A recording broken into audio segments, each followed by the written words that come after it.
Welcome to Legion Builds, where I guide you on how to bring your favorite characters into Dungeons & Dragons. This video and all my content is made possible by my Patreon supporters. It's also dedicated to everyone who subscribes to my channel. I really would like to thank you all. Seriously, as long as you guys keep watching, you're keeping this fun for me, so thank you again.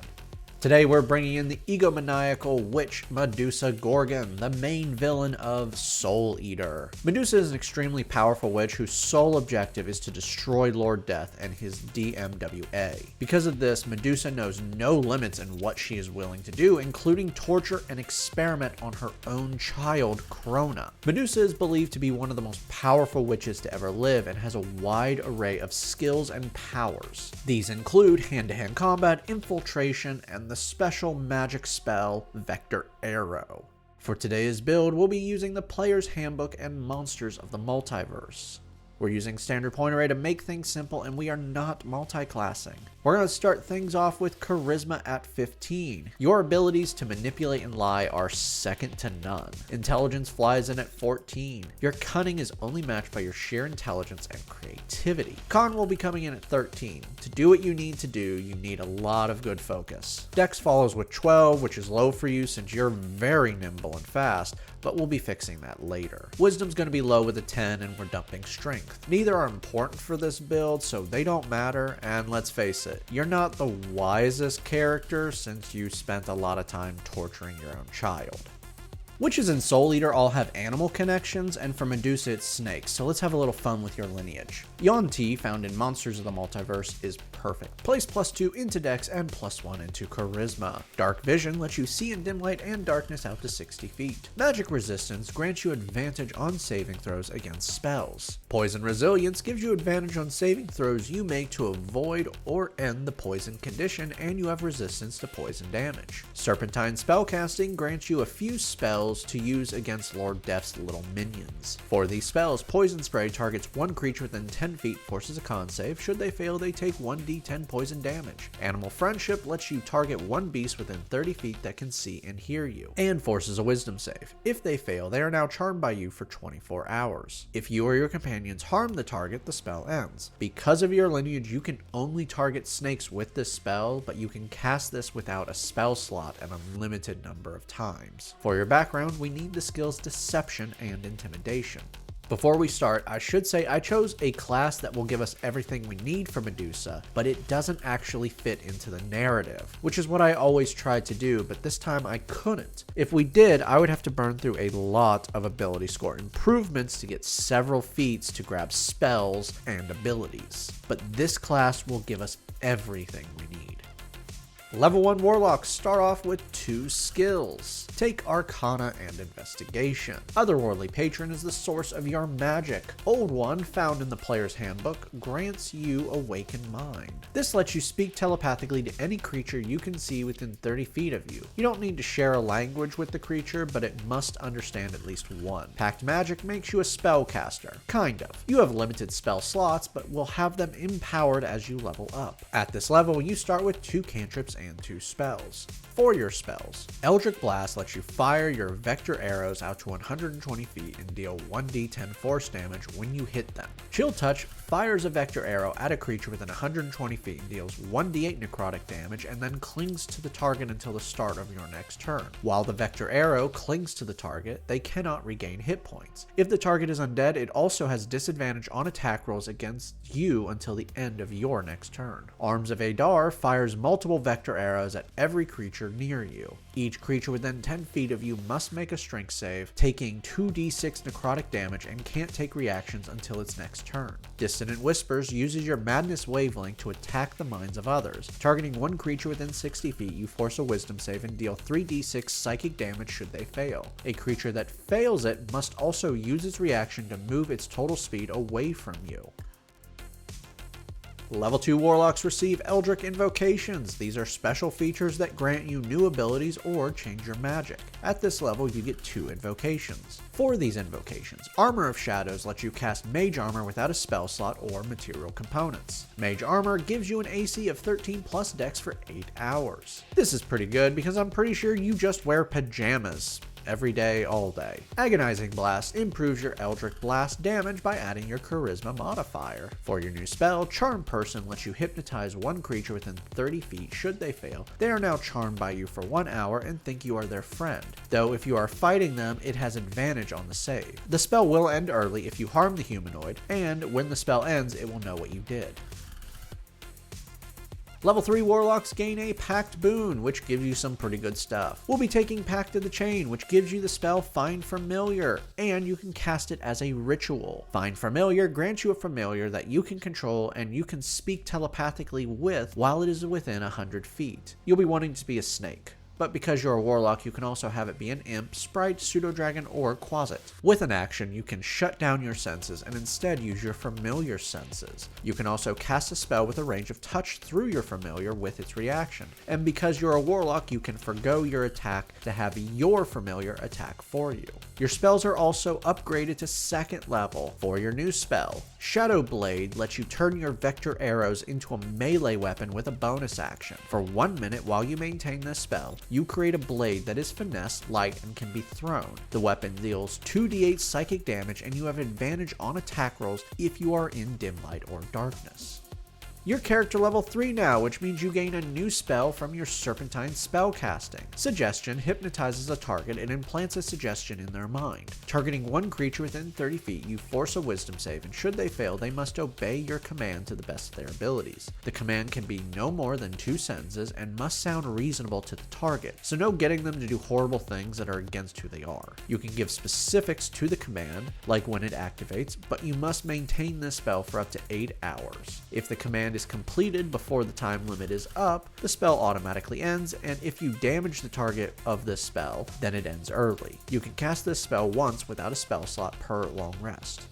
Level 4 Warlocks earn our first ability score improvement. Place this into Charisma for better spell attack and DC. For your new spell, Hold Person causes snakes to coil around a humanoid within 60 feet. They must pass a wisdom save or be paralyzed for 1 minute while you maintain the spell. At the end of each of their turns, they may retake the save, ending the spell on a success. Mind Sliver attacks the mind of one creature within 60 feet with Madness. Forcing an intelligence save, they take 1d6 psychic damage on a failure and must subtract 1d4 from their next saving throw before the end of your next turn. Level 5 Warlocks receive a new invocation. For this invocation, Grasp of Hadar causes your vector arrows to pull targets to you. Now when you hit with an Eldritch Blast, you can pull the target 10 feet towards you. Your spell slots are also upgraded to 3rd level. For your new spell, Counterspell interrupts one spell being cast within 60 feet of you. If the spell is 3rd level or lower, it automatically ends, but if it's 4th level or higher, you must make a Charisma check with a DC of 10 plus spell level.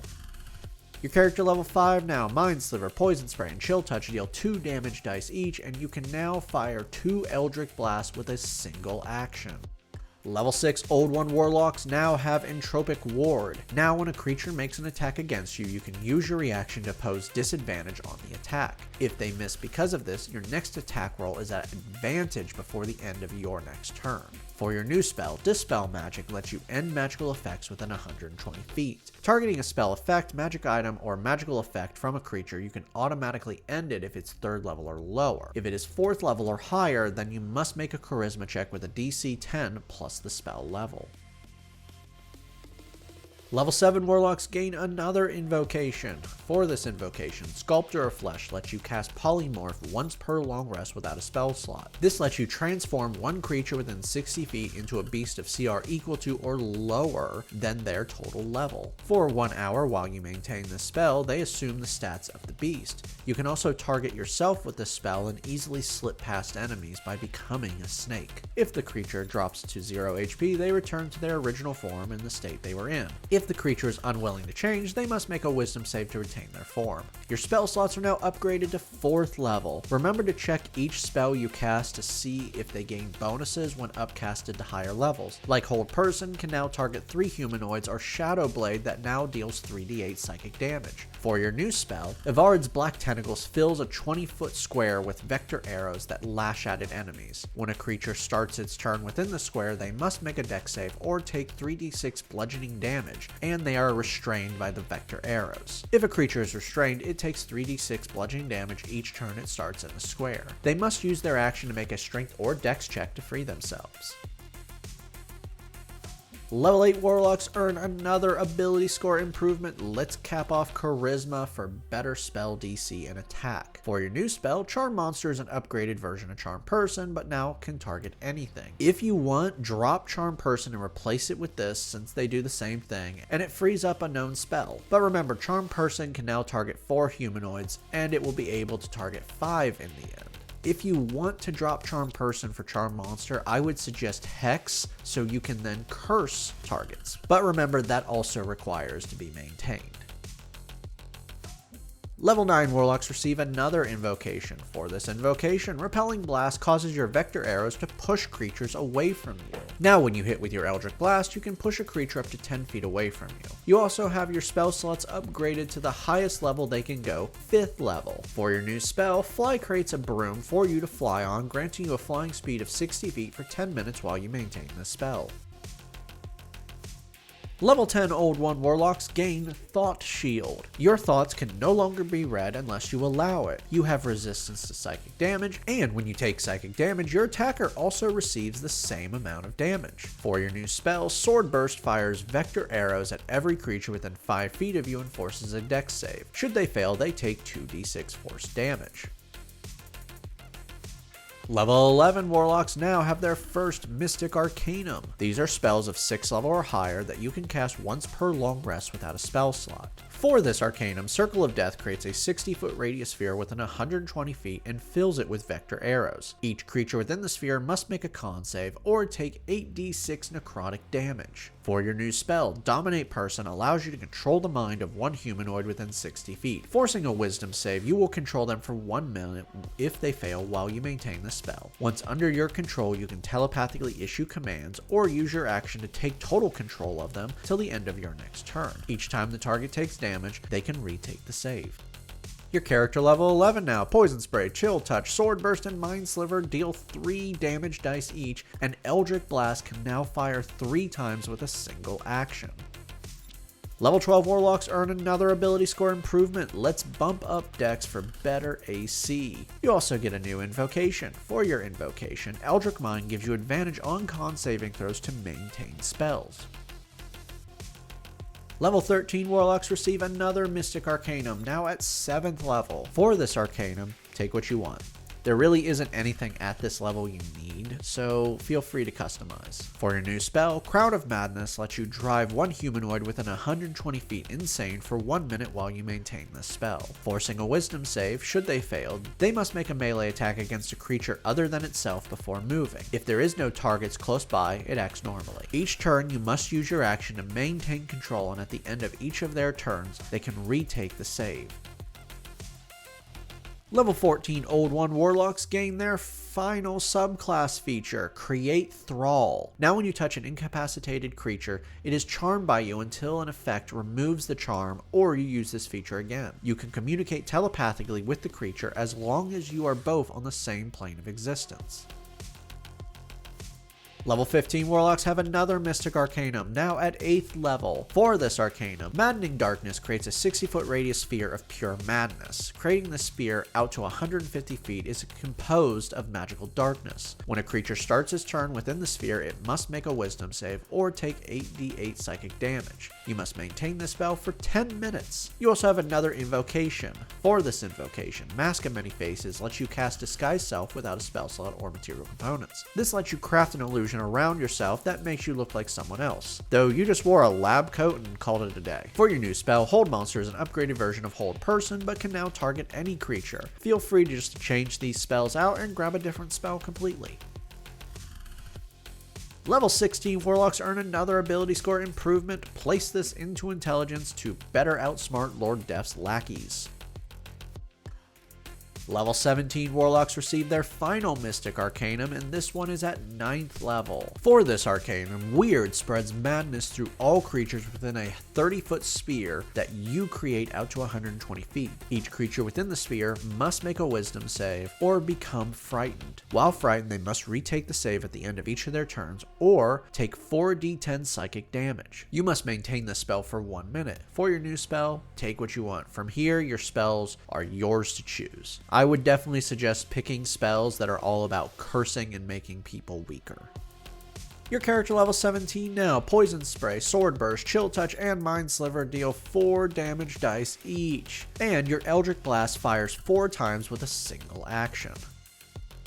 Level 18 Warlocks gain their final invocation. For this invocation, take what you want. There are some really good ones, including one that lets you cast Bane. And we have everything we need, so you get to customize. Level 19 Warlocks earn our final ability score improvement. Let's place this into decks for better AC. For your final spell, have fun. Our final level is level 20 Warlocks, and you get your closing feature, Eldritch Master. You can now spend 1 minute to regain all expended spell slots once per long rest, which is actually a pretty good ending considering you only have 4 spell slots. Now that we've hit level 20, let's recap. Your stats are Strength 8, Dex 18, Con 13, Intelligence 16, Wisdom 10, Charisma 20. Let's dive in. We'll start with your combat capabilities because they're all good. Your vector arrows have an amazing range with your basic attacks firing out to 120 feet. Chill Touch is dealing 48 necrotic damage, and Eldritch Blast is dealing 1d10 plus 5 force damage and can be fired 4 times in a row. Eldritch Blast can also move targets it hits, pushing them into an area effect spells. But it's your control abilities that are really scary. You can charm targets, control their mind, or induce madness within them. Finally, your familiar and thralls make excellent spies, and your infiltration capabilities are scary, being able to disguise yourself or simply transform into a snake and get past anyone. Downside.